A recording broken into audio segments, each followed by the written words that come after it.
factory big block brackets, radiator setup, everything that you can think of. All the air conditioning fully functions. In fact, I'm going to turn the air conditioning on now. Just crank that up.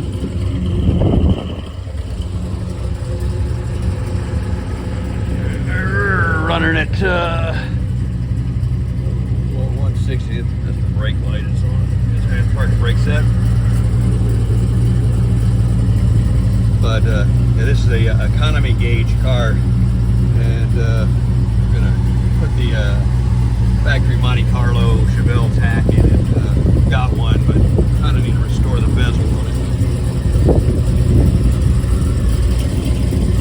There's air conditioning running, nice and cold. Don't take my word for it. I'll show you.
No headers dragging the ground, no low exhaust, all done. Absolutely as close to factory standards you can possibly get. Highest integrity we can get out of this car we tried for.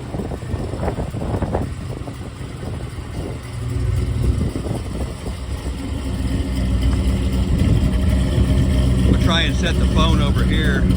I can rev it up a little bit. I'm doing this by myself. So.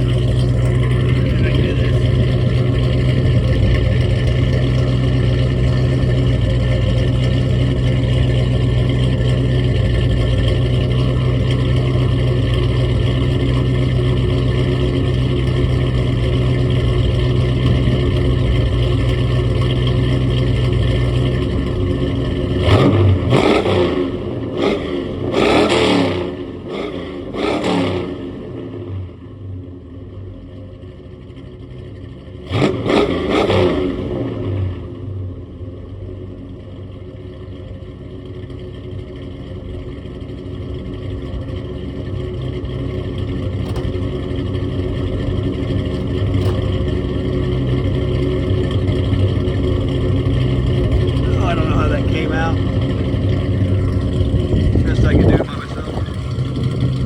We got a vintage Texas plate that's going on it.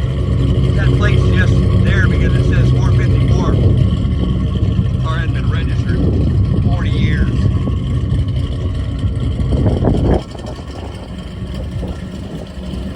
Like I said, history of this, it was in a collection when we got it, and it was just, like I said, if it's not the best one of these in the world, it's darn close, because that's why we did exactly what we did with this car, because we thought it needed something cooler than just being a low mile 350 car, as nice as it was. It's kind of boring. It's not boring anymore.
25th, and I think today hit 102.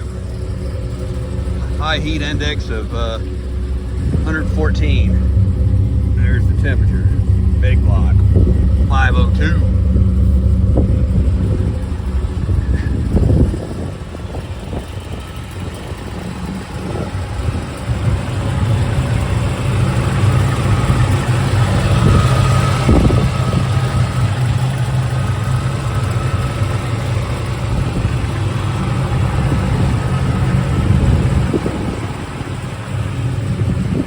Anyway, nice sunset video. I'm gonna turn the car off. I'll probably use 10 gallons of gas just sitting here. I'll tell you how nice it is, how great it sounds, and how much power it actually should have. But I can tell you it ain't gonna get for you know what gas mileage. And that's just the way it is. Anybody that wants a 502 for gas mileage, well, barking up the wrong tree.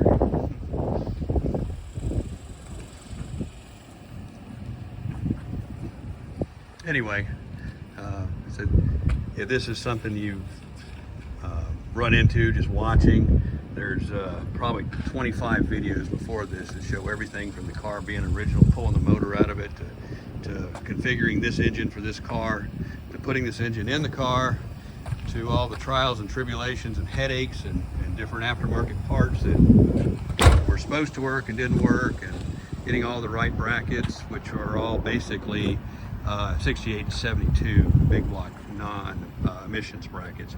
And the El Camino, if this was a 454 El Camino originally, which was not, because this is 77, it was a 350 El Camino, even though it's got a 454 engine. Emission sticker on it now. I just put that on there for grins, make it look authentic. This car didn't have an air pump or anything like that, because the El Camino was still considered a truck then, so it had none of those type of emissions on there. But nevertheless, those are the correct, factory big block brackets, long water pump. It's running an Edelbrock aluminum long water pump. Sanderson intermediate headers, and this is a 70 Z28 Holley equipped intake air cleaner. So that's a factory part. It's actually a reproduction, exact reproduction, because the factory one original, we got the GM part number on. I think it's worth many $1,000s, but that was still not a cheap part right there. And I think it has a we got to keep your car, GM Carl GM sticker coming for us. That's one of the top off things we're going to do there. And of course we got the Delco Freedom battery topper, which is really cool piece there. And that's correct for this year. What else left to do? Minor. Other than a little detail work, and I want to get the gas. Like I said, I can get the gas tank. If you watch it before. Has black coating on it, which is not an undercoat. It was just because of this is the car was built for New York market, so it was a black tank. We had one from California, a silver tank. There's no frame painting or anything on this car, so it's really just exceptional.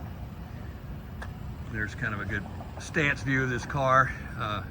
This your regular El Camino of any of these years is not going to look like that, because those are Corvette rally wheels, or 8-inch wheels.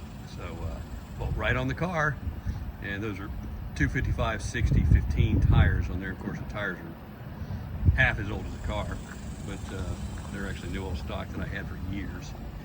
And you can see that discrete Trans Am splitter back there, which that's actually a big one. That's not factory. It's got the double holes, and it's a stainless steel pipes. They were expensive. I think they were $140-something a pair for those things. So a real nice piece. Add on to the exhaust. So yeah, with that stance, the big sway bars on it, the Bilstein shocks, which the only shocks are original, still that rear airs. And I wanted to see how it had a stance before I change the back shocks on it. And I think we're going to probably going to use some of the gas Monroe aromatics or something on the back, which I think are fairly stiff and will still keep the factory air stuff on there.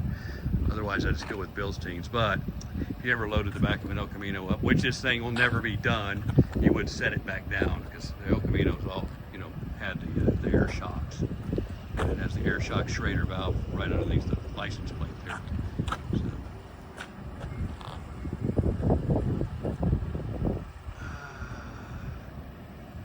lighting's not as good on this side. Sun setting on the other. That's west to us.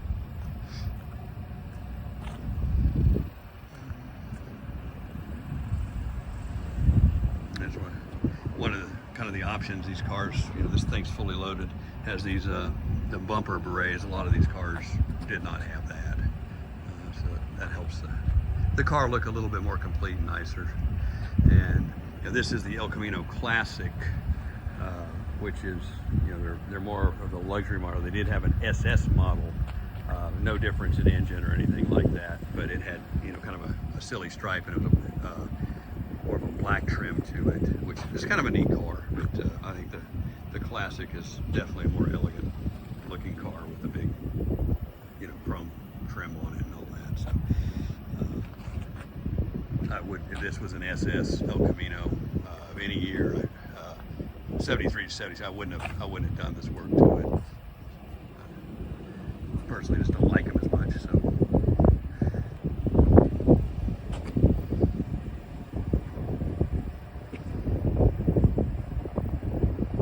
So there it is. This may be getting close to the last video. I'm gonna do some driving videos here soon when we do a couple more things to the car, those rear shocks and things like that. I've driven the car a bit, as I said. I haven't shown it because we had dump pipes on the headers to just kind of get it all figured out, and it runs really, really strong. It's kind of, I wouldn't say darn right scary, but it can definitely get you killed. It is a ZZ502, so running the headers and this exhaust pipe, it definitely will have some mid-4s wheel horsepower. It's at least what all of them have been doing anyway. Worst case scenario, 400 wheel horsepower. And I'm running something that most people don't run, and this car will benefit power-wise, is that's the Turbo 350, the built Turbo 350 over a 400. Because quicker first gear, less power to move it. And so, I've played with these things over the years, and I've had this a station wagon that I raced and hot rodded up. Not raced professionally, but street raced it.